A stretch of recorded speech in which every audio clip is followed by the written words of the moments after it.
Hi friends, இன்றைக்கி நாங்கள் பிரியாணி செய்கிறனால பூண்டும் வெங்காயமும் வாங்க வந்தோம். இங்கே வந்து பார்த்தா பூண்டே ஏதோ வெங்காயத்தோடவே மெகா சைஸில் இருக்குது. பூண்டு தான் இவ்வளோ பெருசுக்கு இருக்குதுன்னு சொல்லிட்டு வெங்காயம் சைடு வந்தால் அதில் ஒரு வண்டி வகையில் இருக்குது.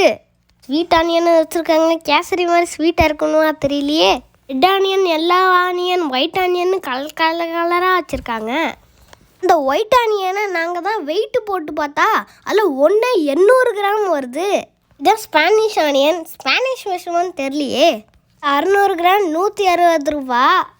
இந்த ஆனியனை தனித்தனியாகவும் வச்சுருக்காங்க, கலந்தும் வச்சுருக்காங்க. இதை நம்ம குழம்பு வைக்கிறனால கொஞ்சோண்டு தான் பூண்டு தேவைப்படுது, இல்லைனா வெங்காயம் தேவைப்படுதுன்னா அதை அரிஞ்சு பாதியில் வைக்கக்கூடாது. வெங்காயத்தெல்லாம் பாக்டீரியா பூந்துடுறதுனால அதுக்குன்னு ஒரு டப்பாவில் வச்சுருக்காங்க. பூண்டு டப்பாவா, வெங்காயம் டப்பாவா, கேப்சிகன் டப்பாவா, உருளைக்கிழங்கு டப்பாவா, இதெல்லாம் போட்டு வச்சுக்கிட்டா பாக்டீரியா வராதான். ஓகே பாய் ஃப்ரெண்ட்ஸ், என் சேனலை சப்ஸ்கிரைப் பண்ண மறந்துடாதீங்க.